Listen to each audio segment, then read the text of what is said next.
Hey, everybody, welcome back to another special episode of Samp&Chance. I am joined with my man, Chance Michaels, and right beside us, we have John Crowther, author extraordinaire, lawyer by day. Let me tell you a little bit about John here, okay? He's an award-winning freelance comic book writer and a professional wrestling historian. John's writing credits include Heavy Metal Magazine, Antarctic Press, Silverline Comics, Second Sight Studios, and Squared Circle Comics. He has worked with the likes of Jim Duggan, Rocky Johnson, Bruno Sammartino, Hacksaw Jim Duggan, the Killer Bees, the Rock and Roll Express, and most recently, ladies and gentlemen, he is the author of this amazing book that we had the privilege of having having Luke on the show with us. Unfortunately, we couldn't get Butch on the show. That kind of hits hard since we've kind of lost him. Guys, at the beginning, before we go any further here, I just want to say at the time of this recording, today is the day that the Iron Sheik has passed away. So all condolences and best wishes to the family and to everyone that was connected to him. A true legend. I can't say enough. This one kind of really hit hard for me, guys.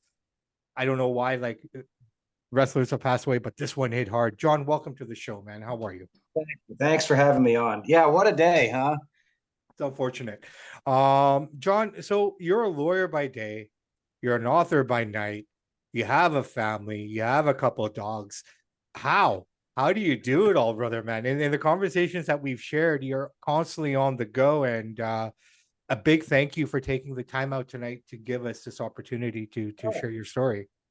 Of course, I appreciate you having me on. Yeah, I ask myself that question, I think, just about every day too. As I hit my 50s, it's not as easy to keep up the, the I guess pace that I went at when I was a little bit younger. But hey, we still do it. It's fun. When you like what you do, it's a little bit easier to do it. And so I'm sticking with it. So as you mentioned earlier, I've worked with a lot of pro wrestlers over the years. One that you didn't mention, who I'm very proud of also, so I'll throw him out there, is Terry Funk. Oh, yes, absolutely. Yeah, Terry was another really big one that I worked with and still talk to him, Yes. probably once or twice a month. That's fantastic. That's the thing to do. Yeah.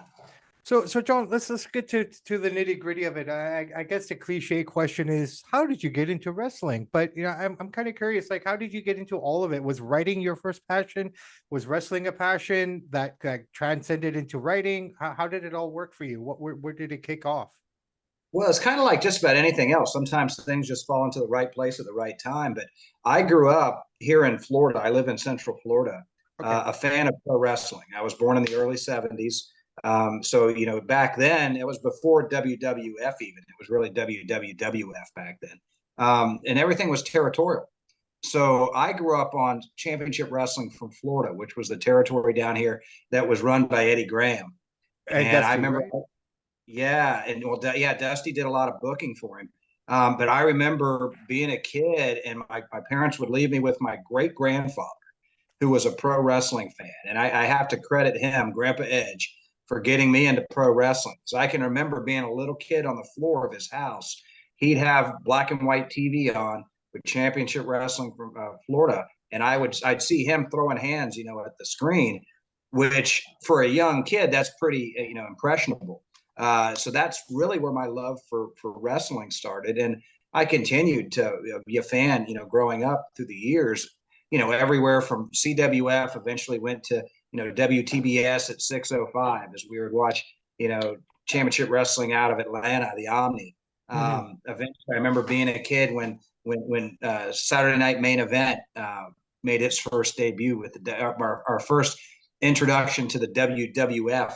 I remember that as a kid, which was something completely different. When you would watch NWA, the styles were different. I mean, I think it was more glamour with the WWF, and you'd see it on the nighttime television with guys that were even bigger than the guys that you watched, in your territory. At least they seemed bigger, and that's really where that love of wrestling started. And simultaneously, I've had this discussion on some of the comic book podcasts that I get on, that at the same time I was growing up a fan of comic books. It was in the day with the old spinner racks They didn't have comic book stores necessarily as much, but I would be walking home from school and at the local Rexall drugstore would have a spinner rack. Right. And I'd be picking up comics for 50 cents or 75 cents a pop. So that growth with wrestling and comics kind of happened simultaneously. And then, life took a turn. I grew up, I became a teenager, ended up going to college. Comics kind of fell by the wayside. Eventually wrestling too, to a degree. I'd still watch it a little bit as we saw the Attitude Era coming in and things like that, but not quite as much. Ended up going to law school and ended up meeting my wife, who had a young daughter, who's now my daughter. And as she got older, she was a fan of comics. And that's where I initially started the writing. I always had an interest in writing, but I'd never really done much with it. And I remember, she loved, superhero characters. And I'm one of those that I wasn't a fan of what was being offered for young women in comic. I saw a lot of comic book characters that were being over sexualized, in my opinion. So I'm a firm believer, if you don't like something, change it. So I wrote my first comic. It was called Rochelle the Teen Cockroach.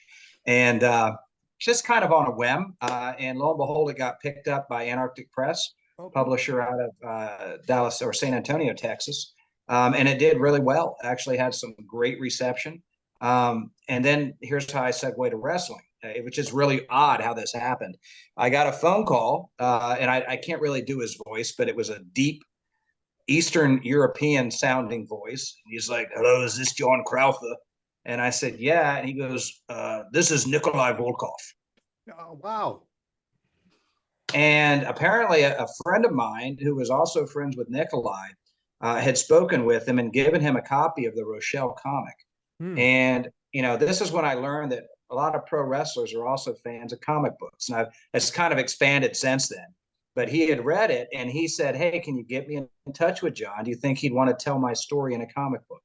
And that's when he called me and he said, "How would you like to tell my story in a comic book?"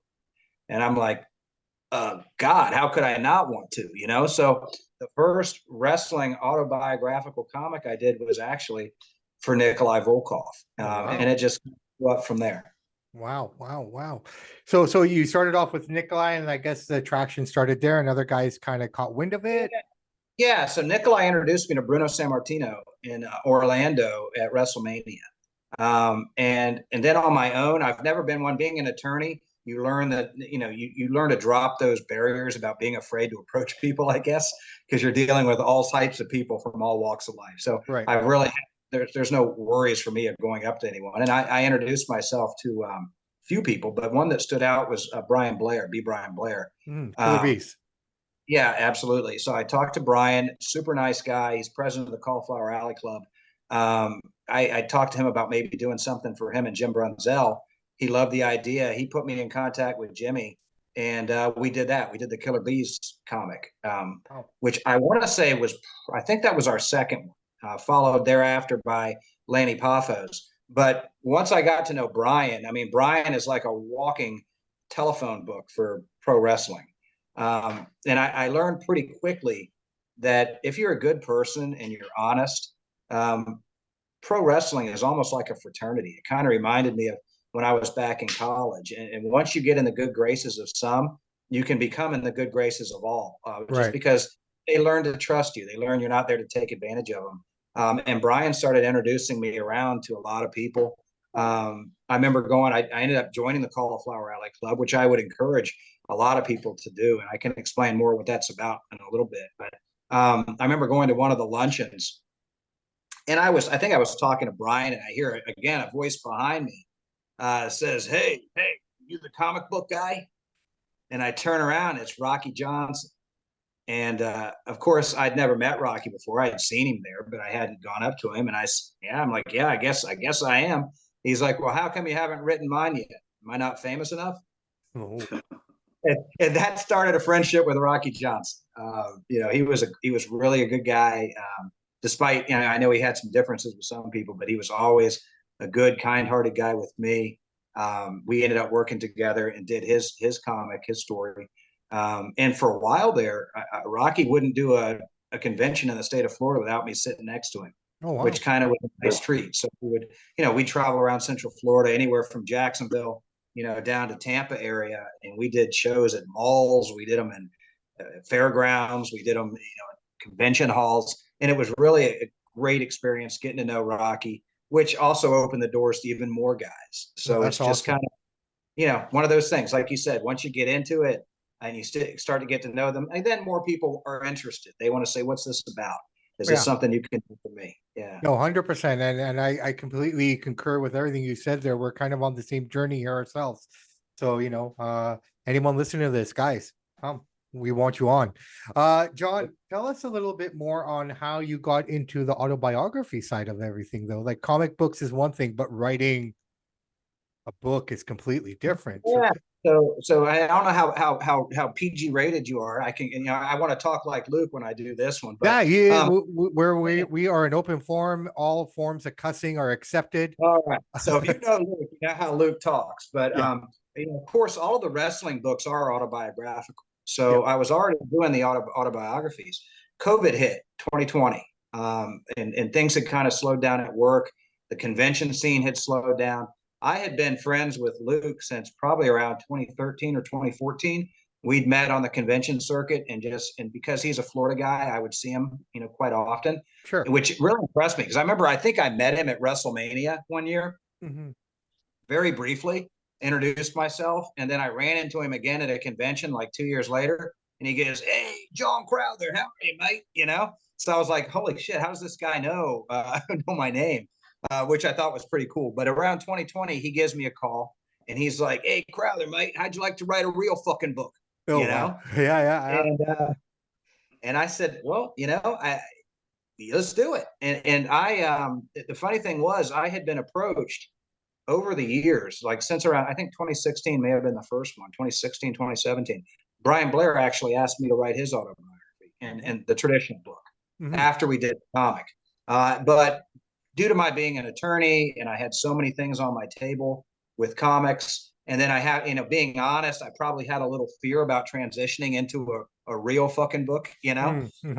I turned him down. I actually sent him to Kenny Casanova, who you might Okay. or might not know. Kenny's written a lot of art. In fact, his latest for Ken Patera, I did some editing on. Okay. But I Cool. sent him the direction to Kenny, and Kenny hooked him up with a writer named Ian Douglas, who you might or might not know. Ian is an extremely talented writer. He ended up doing the Killer Bees book. Oh, okay. He did Hornswoggle's book. Oh, cool. He's done quite a few. So that's where that one went. I kept doing the comics. Over some time, I also befriended Bugsy McGraw. I don't know how well you know Bugsy. Yeah, yeah. Bugsy. Okay, so for younger fans out there, might not recognize the name, but Bugsy was a huge drawback in the '60s, into the '70s. In fact, he sold out Madison Square Garden in a match against Bruno Sammartino. And then You recently were just with him, weren't you? yeah, I'm with him quite a bit. He lives in Right. Daytona Beach, like Oh, 20 okay. minutes from. Okay. Okay. But and we've become really good friends. But and then eventually he ended up going to Championship Wrestling from Florida, where Right. he was really the headliner along with Dusty Rhodes for many years here in Central Florida. But he approached me and said, again, same thing. Hey, John, how'd you like to write my book? Same thing. I turned him down. I said, hey, Bugsy, I'm a little busy. I'd happy to do a comic for you. I don't know that I got time for a book. Again, I sent him to Kenny, and it ended up Ian Douglas wrote Bugsy McGraw's book. In fact, he did Bugsy's, I think, before he did the Killer Bees. Bugsy's book, and that was kind of the reason I started thinking, all right, I got to kind of get into this. Bugsy's book ended up making the top 10 in that little poll they put out at the end of the year Right. on top wrestling autobiographies, Hmm. and I was like, damn, I wish I'd taken that now. I mean, because he had such a good story. So then when Luke hit, there was no way in hell I was turning that Yeah. down. Yeah. Here they are, 2015 WWE Hall of Famers. I had been a fan of the Sheepherders initially. Over 50 years of history with these guys.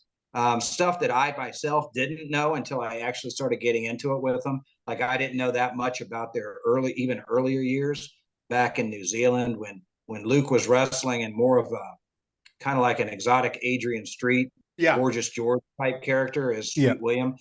I didn't know about that stuff until we started the interviews, you know. So I learned a lot more about them, which in the, you know, in doing so, I got to know them even better and became very close. I mean, I didn't know Butch before that. I got to know Butch actually through the interview process. And then we became very close and ended up becoming very close with his daughters and his wife too, over that time frame. Because I want to say, and we probably talked about it when we were working on the book. I mean, we went for over 2 years, every Wednesday night for just about every Wednesday night for 2 years. We would get together like this and we would talk for 2 hours. Um, Butch liked to call it our three ways. Um, and I honestly, I recorded all. So I've got 2 years of recordings of me talking with Luke and Butch about their lives from their early childhoods all the way up to their induction in the Hall of Fame. No, that's Um, absolutely phenomenal. This book here, I'm telling you guys and girls, anybody, get it, get it, get it, get it. Because John, I gotta say, the one thing that really impressed me about this book is the way it was written.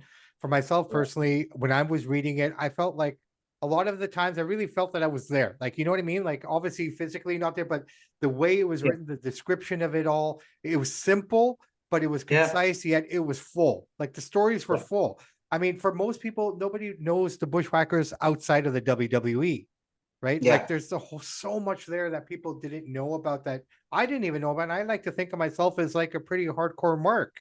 But yeah. like I was blown away by this content. Really well written. Um, is this writing style something that you've always had, or is it something you kind of Yeah, like yeah. Honestly, yeah. evolved? And I got that, and it evolved from just, probably when I initially started even doing the comics. I mean, how I've always approached it is like we're doing right now. I would sit down, whether it be through a Zoom type situation or whether it be in person. I sit down and I have a conversation with these guys, and I try to tell the story the way they relay it to me, so that when you're reading it, you feel like you're actually having a conversation with Nikolai Volkov or Luke Williams or Bruno Sammartino or Terry Funk. You feel like you're actually hearing it from them. So I'm writing it in their words. Now, I will admit, with a bit of advice, I did go back and edit out a few of the F bombs in the Bushwhackers book. At one point, we joked that we were going to do a second issue. We are going to call it the F bomb edition, that just had all of those in there. But we didn't do it. But so we kind of cleaned that one up a little bit. I mean, it's still got a few in it, but literally, you're just hearing it exactly as how, for the most part, how they relayed to me, and then put more into a book type format where you can read it. Something else I just came up with while I was doing that book is I would notice as these guys were talking to me, whether it be talking about New Zealand or talking about Portland or talking about Texas, any of the different territories, they would bring up different guys from those experiences in those years. I would jot the name down, and then when we get off the phone, I'd look those people up. And I didn't necessarily tell Luke and Butch I was doing that. And if I could make contact, I would reach out to those people. And then when I would ask them to give me a few words about their experiences with Luke and Butch. Oh And wow. that's why you would see scattered throughout the book these little quotes Yeah. where I'd reached out to Hacksaw Jim Duggan, or I'd reached out to, oh God, it goes on to on. I think I even, his name is slipping me right now, but I even reached out to Luke's old roommate in New Zealand when All he right. first Okay. got into wrestling. And Yeah. I Yeah. got a quote from him. He may have been the first one we had in there. Awesome. So I tried to do that, which would make, and I'll do that in the next book too. It makes it a little bit more unique because you're hearing not only, the wrestler's perspective of their life, but you're also hearing the perspective of other people who knew them at different points in their lives and in their careers, which I think really adds to it. No, 100%, absolutely. Um, Tell us a little bit more, like some of the experience that you had, like when you were writing the book with the Bushwhackers and things. Did things ever get off the rails, or like any kind of tidbits, any antidotes that you like to share about them in with the process? Well, I mean, we were, it's like I said, we became friends Yeah. in the process. So there were always jokes and inside jokes that we'd laugh about. They would, and these are the things I can't tell you. There were things they'd tell me some stories and say, mate, you can't put that in the fucking book, mate. We did have discussions. They never wanted to throw anybody under the bus that they worked with. but they wanted to tell stories so that fans could see, what life was like on the road, what life was like for them growing up in New Zealand. I mean, some of the things, which I was a history major in college, so even beyond the wrestling history, I found the history of New Zealand fascinating. Hmm. To think that these guys had never even seen televised professional, they didn't have televised wrestling in New Zealand until the 1960s, I believe. I believe it came in the 70s based on what we 70s. read. Yeah, Yeah, in yeah. the 70s. Yeah, in the 70s. Butch was a fan of Luke's. Butch could remember going to the local arenas, and he would see Luke come in with his little flamboyant act going on, and he hated him just like everybody else hated him, but he loved wrestling. So I mean, it was just some neat stories hearing the respect that they had for each other and the respect they had for the business. And of course the wrestling style, and I still encourage people to pick up the book, but the wrestling style that they started in is so opposite of what they eventually ended up doing. People think the change from sheep herder to bushwhacker was great. You should have seen the change from Kiwi or pre-Kiwi Yeah. to sheep herder. They were wrestling English round style, where they Yeah. would go out and wrestle, like 3 6-minute rounds in a ring that was actually a boxing ring. Where if you broke the rules, the police weren't smartened up to the business. They would literally arrest you and Uh, take you out of the ring. yeah, If you, and I asked him that, and I asked him that when we talked to him. I said to him, I don't understand why weren't they smart to it? And yeah, I can't remember what he said, but he gave us an explanation. Chance, do you remember by chance what he said? I can't remember what he said. No. No. All right. yeah, but I But can yeah, recall from when I would talk to them, a lot of that. Well, they did. It was the business. I mean, back then, now everybody exposes the business. I mean, mm, but back then, you didn't want to kill the magic. You didn't want if could you trust the police if one cop knew that it was a work? yeah. What's the guarantee he wasn't going to tell everybody else it was a work? No, fair You play, know? fair play, fair play, Yeah. So completely. they kind of had to Um, do what they did. Yeah. while we're on the topic of the Bushwhackers, unfortunately, we did lose Butch a couple months ago. Um, I'd be remiss if I didn't ask you about it. Were you in Los Angeles at the time? Were you No, down? I was not. I had wanted to go, Yeah, but again, logistically with a law practice, it didn't make sense for me to right, shut the practice for a week. right. Or Butch and I, all of us talk, but Butch and I did talk a lot. We never, sadly, never had the opportunity to meet face to face in person. Hmm. Um, I will say one of his daughters sent me a screenshot of a message he sent to her the day before he left, where he said his only regret was that he wasn't able to shake my hand when he got to Los Angeles. Oh, Oh, Which I said it, but he said that in that message, he even said that his friends were in the States, that most of his friends in New Zealand had passed, and that he was so happy to be going back to the United States, where his brothers in professional wrestling were, where his fans were. So I know in my heart that this was where he wanted to be, and I'm not convinced that he didn't, in his gut, know he might pass when he got there. yeah, Knowing Butch, yeah, some stories are out there. People, a lot of people don't maybe necessarily know exactly what happened. I mean, I know from accounts. When they arrived, I talked to Butch when he arrived in LA. He was in good spirits. You might have right, seen he actually did a signing that night, a private signing right. with Scott Wilder. He yelled out to me a couple of times in it, but he went to dinner that night. Everything seemed fine. He had dinner with Honky and Oh, okay. uh, and cool. Luke and Scott Wilder. I've got some pictures from their dinner together. He went to bed. Next morning, he was supposed to meet Luke, and he didn't show up. So Luke called him and no answer. So Luke got Scott, and they got, I guess, hotel security, Yeah, and they went up and knocked on the door, no answer.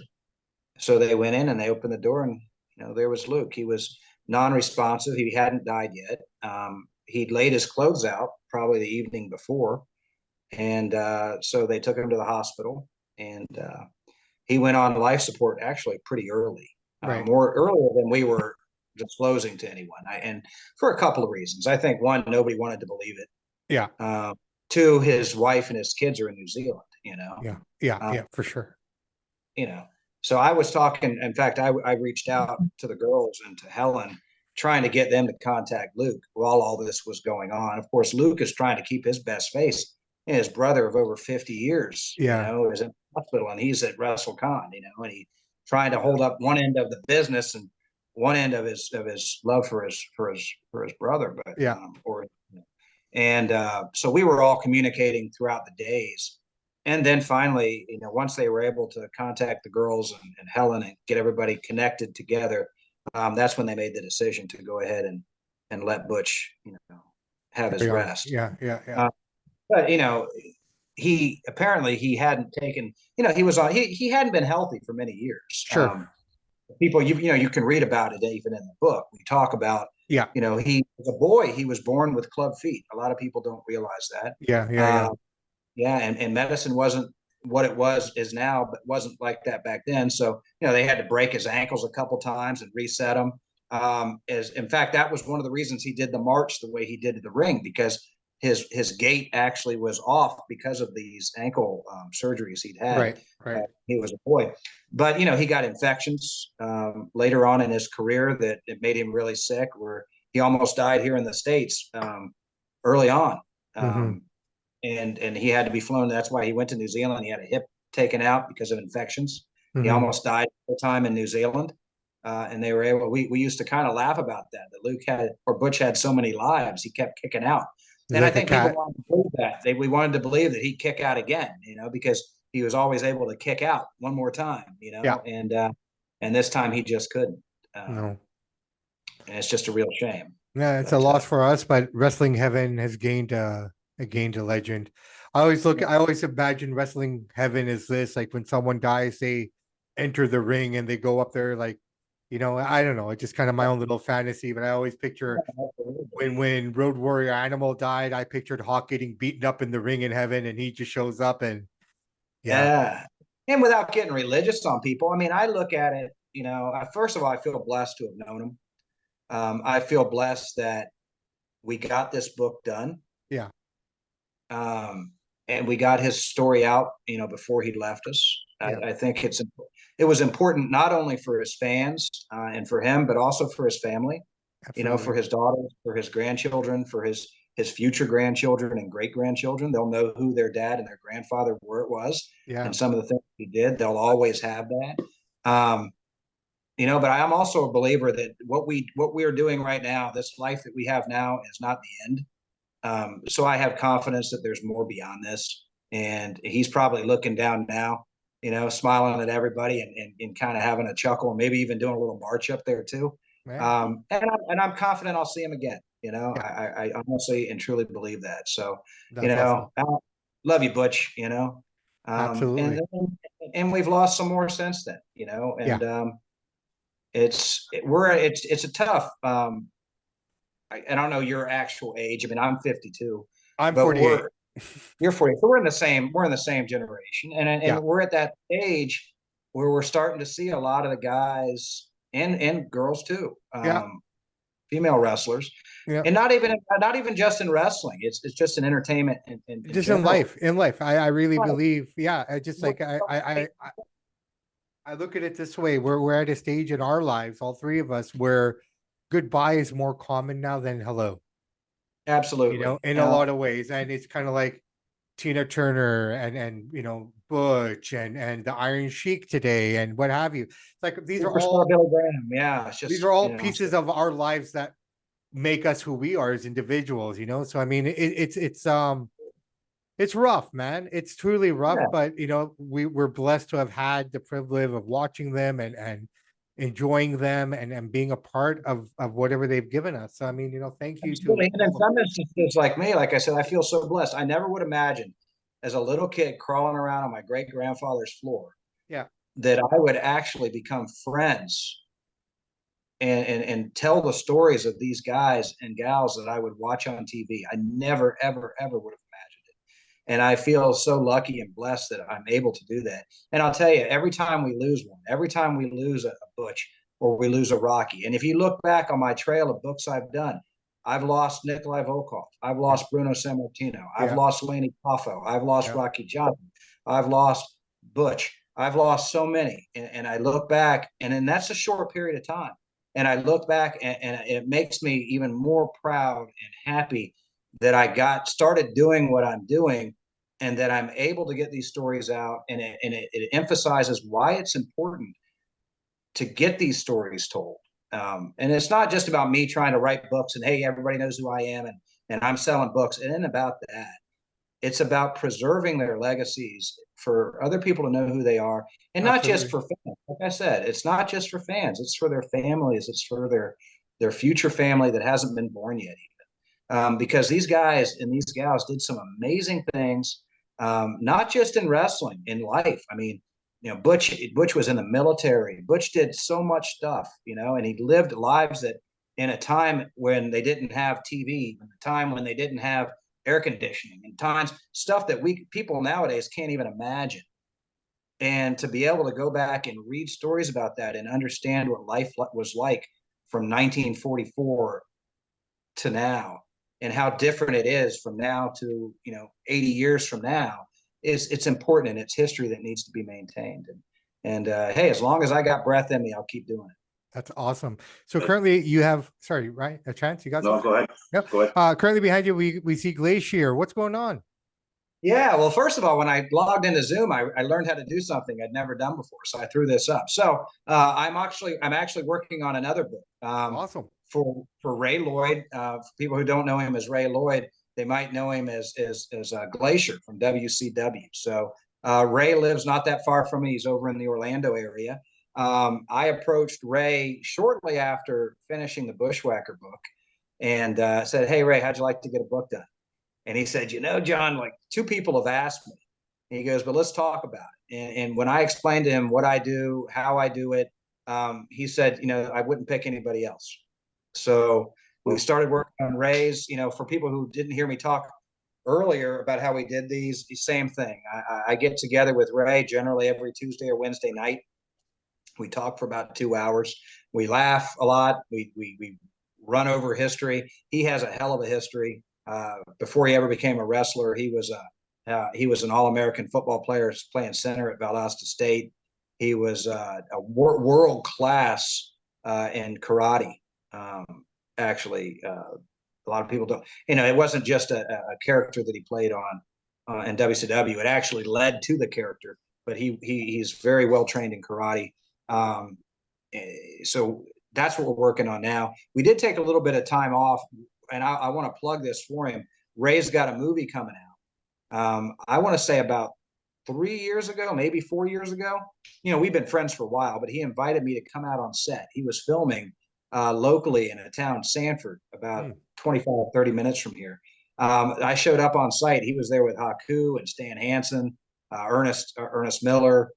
Who else was out there? God, but there were quite a few. In fact, I posted a picture with all of us together. Larry Zbyszko. And so he's got this movie coming out. It's like a sci-fi, kind of like a John Carpenter type movie. Oh, cool. And he's been working on it for like 4 years. He's done with edits. He just sent the final copy off to the people in movie land where they do the ratings for movies yesterday. Nice. And he's excited that thing's going to be coming out pretty soon. So definitely follow Ray on Facebook and wherever else you can find him, Twitter or whatnot, and keep track of that movie, because it is a star-studded lineup. It's got DDP in it. It's got, oh my God, it's got Gangrel's in it. I mean, if you're a wrestling fan and you're a fan of maybe John Carpenter and like They Live with Roddy Piper, this is a must-see movie. I am so excited to see it come out. Not just because I'm friends with Ray, but when I saw the lineup, Ron Reese, if you remember Ron Reese from the Yeti, he's in it. I mean, it's got, oh my God, if you were a wrestler in WCW at any point in your life, you're probably going to pop up in this movie. So it's good. It'll be pretty cool for not only sci-fi fans, but also just wrestling fans to just sit in the theater and pick guys out as they pop up. No doubt. Sorry, I don't know if you gave us a title, or do we have a title for it yet? Well, God, I knew the title, but he changed the name, so I don't know what the new name is. Okay, well, we'll find out. We'll let everybody know. I think it was called like The Unforgettables or something like that. But I think when it got into editing, they changed the title. So I don't know. I don't know Okay. yet, but Well, as soon as I know it, I'll share the hell out. I'll share the hell out of it, Ray. But he's working on the trailers now, oh wow, so that's fantastic. it'll come out pretty cool. Yeah. When are you expecting to have this next novel done, autobiography done? Initially, the plan was to get it done by Christmas. Okay. Whether or not it's going to happen, I don't know because we lost some time when I let him kind of get to work on that movie. But Right. I'm still going to push. I mean, I'm a big fan of putting books up around Christmas because then everybody's excited to get it for Christmas present. Yeah, yeah. But if not, it is what it is. We'll get it done when we can get it done. I've already got 3 guys. I won't drop any names yet. One of them will probably let me. A couple guys, two guys I don't want to mention yet have talked to me about maybe doing a book. Sure. Huge names, Yeah. huge. And another one who I think is a pretty big name. Well, I'll go ahead and throw out there because he said we got a handshake agreement. Bill Alfonso, Fonzie. Oh wow. ECW referee. ECW referee, also and a manager. Okay, He was yeah. also a referee in WCW, Right. NWA, Florida.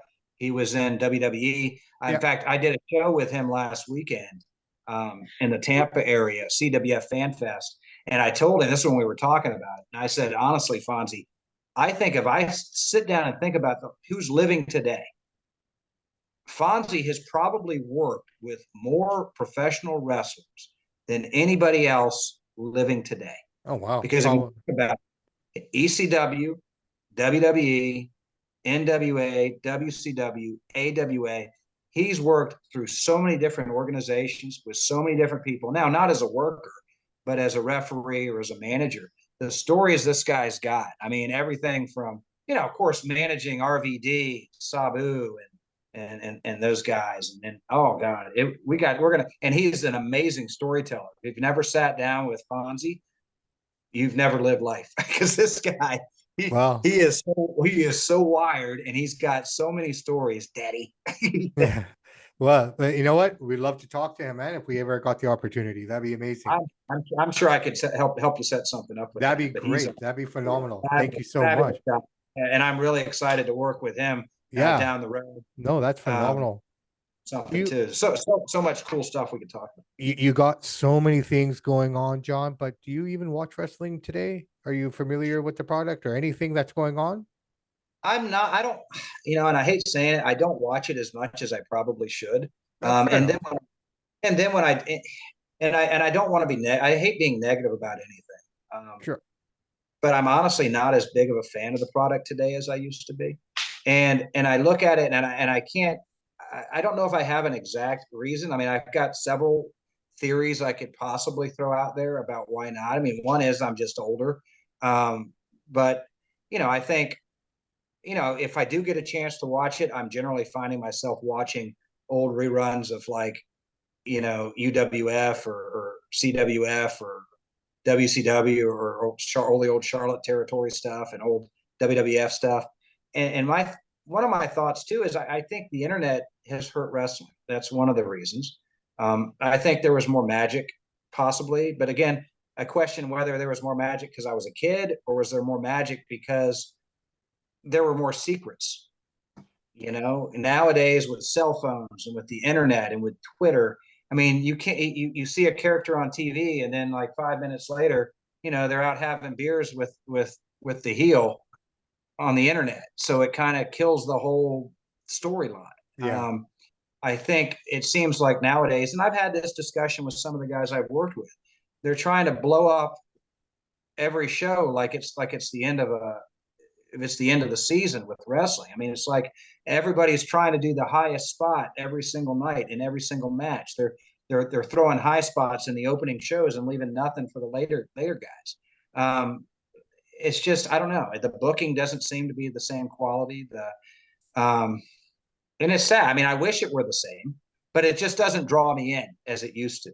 But do you think that it's like this now because the sport had to evolve for the newer viewers and the kind of world that we live in? I mean, we're in a technological world now where everything is fast, quick.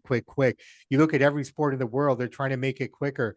I mean, cricket, one of the oldest games in the world, they're doing, T20s now to make the game faster. You know what I mean? So it's across the board.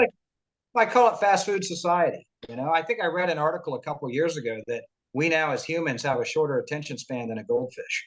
So it just kind of plays into it, but it's still a shame, you know. Yeah. I think possibly, and now we got AEW, which I thought could make it a little bit better, because I think having one primary wrestling corporation can hurt the business too. I mean, I think growing up as a kid, you know, for young people who might watch your show, they may not realize this, but when we were in a territorial system back in the 70s and the 80s, I would get up in the morning, I would watch wrestling, championship wrestling from Florida. Okay. I didn't know what the hell was going on in Georgia. I didn't know what was going on in San Antonio, Texas. I didn't know what was going on with the WWF up in New York. And the only way I could find that out was to go down to the gas station or to the drugstore and pick up a wrestling magazine. I would sit down with my buddies and we would read the wrestling magazine that would rank everybody from 1 through 10. Who are the top guys in each organization? And then we would have these debates about who the best guys were, you know? I know it. PWI, man. Yeah, I mean, you could have a wrestler be in your territory, like JYD might be in your territory for, you know, for like maybe 6 or 7 months. He runs a program. He's gone for like 3 or 4 years. He, you know, lose or leave town match, and you literally don't see the guy for like 2 or 3 years, and then he comes back 2 or 3 years later, and he's hot again because you haven't seen him. Yeah. Now we got like the same, like, you know, 15, 20 guys running the same matches every single night. Right. You know, it's like, where's the excitement? You know, I think it used, even when you had WCW, you would at least have the squash matches. Yeah. You know, and you'd see guys, you know, the Road Warriors would come out and just blow through everybody in like 2 minutes, you know, but it wasn't like nowadays. It would be like the Road Warriors versus, you know, the Bloodline every freaking weekend. You know, where's the excitement in the match? Where's the excitement in the pay-per-view when you've already seen the damn thing 15 times in the last, you know, 15 weeks? You know, so I think a territorial type system again would probably breathe more life into the business. But can they go back? I don't know. Well, I think that's where the independents kind of come in now. I think the independents are the new territories, right? In essence. Yeah, in essence, but the problem is they're held back because they don't get TV. They don't get any of it. So and you can, just to be honest, if you take a 15, 16-year-old kid or even a 30-year-old guy, and even if they had TV, if you got, okay, we're going to put, you know, the Daytona Beach Wrestling Organization on Channel 2 and WWF on Channel 3, which one are you going to freaking watch? I mean, honestly, you're going to watch the one where you know the names. You know what I mean? You're not going to watch the other one. You know, so they're at a great disadvantage. See, in Canada though, like we are the same generation and everything, but we didn't have territories. Like the territory scene wasn't so prevalent, you know, prevalent up here in Canada. We got all the shows. I got UWF, I got WWE, we got we got AWA, we got them all on Saturday and Sunday. So there was no shortage. Like we got all the promotions. This is why I know who they all are.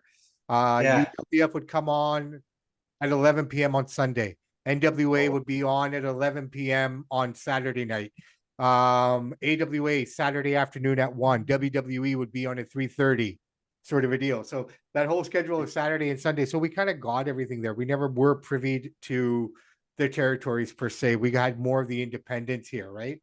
So like for us, we had Grand Prix. You had Calgary and you had Montreal. Well, we had Grand Prix in Montreal. We had Stampede in Calgary, obviously.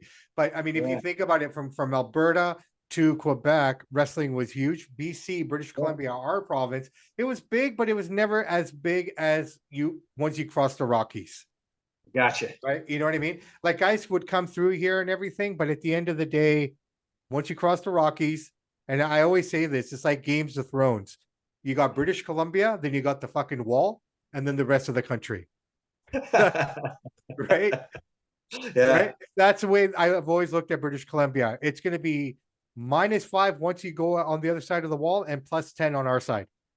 That's just the way it is. So yeah, absolutely. So John, first off, thank you so much for taking out the time and the energy here. I know that we caught you at the perfect time. You're in between things. So I know you're an extremely, extremely busy man. You're talking to us out of Florida. So we're taking time away from your family and your dogs, who hope are feeling better now. Everyone's feeling good. They're doing great. In fact, one of them, he was a puppy, I think. He's still kind of a puppy. When we were talking last time, he's now almost 100 pounds. Oh, wow. Wow, that's phenomenal. All right, John, I tell you what, man, let's wrap it up here. Thank you so much for taking the time and energy to join us and to enlighten us. This is amazing. You have so much that we want to talk about more. Hopefully we can do a round two very soon. John, love to, tell us a little bit about where people can find you this week. I know this weekend you're going to be at the River City Convention. Yeah, so I'll throw some stuff out. So you can, if you're in, Central Florida, anywhere from Florida up to like North Carolina, you could probably make it. I'll be at one of the biggest wrestling shows in the country this weekend, June 10 and 11, River City Wrestling Con in Jacksonville, Florida, the Jacksonville Fairgrounds. I'll be seated at a nice big table. On one side, I'm going to have Bushwhacker Luke. Other side, I'm going to have Bugsy McGraw. This show is stacked from top to bottom. We got everybody from Hacksaw Jim Duggan, Barry Windham, Mike Rotunda, Brian Danielson, Soraya. I mean, it goes on. I think they've got, wow. I think there's like 54 wrestlers. Or no, I got to laugh at it. There's 53 wrestlers. I saw their banner yesterday. The banner's got 53 wrestlers on it and little old me down in the bottom right corner next to Luke. I'm the only non-worker on the banner. But awesome. But if you can make it out there, it's going to be a fantastic show. It's going to be a lot of fun. And then, of course, we'll be hitting the restaurants at night, so you might catch us out there too. Awesome. I just signed on. If you know Jason Maples, he's a promoter out of Tennessee. I'm going to be at Jason Maples' show August 26th, Heroes and Legends 20 in Sevierville, Tennessee. Should be a good show. I'm seeing him announce the other guests day by day. So I know Coco Beware is going to be there. I know Hollywood Jeannie Basone from Glow, who I also did her comic. Jeannie's going to be up there. So that'll be a lot of fun. If you can't make it to the shows, you want to reach out to me. I'm on Facebook. You can find me, John Crowther. I got a professional page for a writer page. I'll even accept you on my personal page. I love talking to people. You can also find me on Twitter, same name. You can find me on Instagram, Johnny Crowther Writer. Reach out, if anybody is interested. Yeah, the Bushwhacker books are still hot. You can get them on Amazon, anywhere in the world. I still have, for any of your viewers who might be interested, I do still have dual signed Bushwhacker books signed by both Luke and Butch. And I'm happy to put my signature in there too. If they're interested, shoot me a message. You can either reach out to me on social media. You can shoot me an email, crowman71@AOL.com. I'd be happy to hook some of the fans up, Bushwhacker fans up with some nice autograph memorabilia from Butch. We have not really raised the prices on those. We're trying to keep them affordable so that fans can have a piece of Butch to hold.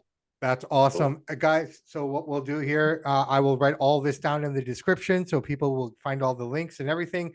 John, thank you so much again. It's been an honor, a privilege, and a very humbling experience, in the words of the great Iron Sheik. Thank you for this opportunity tonight. I really appreciate it. Thank you. And let's do it again. Absolutely. Thank you very much. We'll talk soon.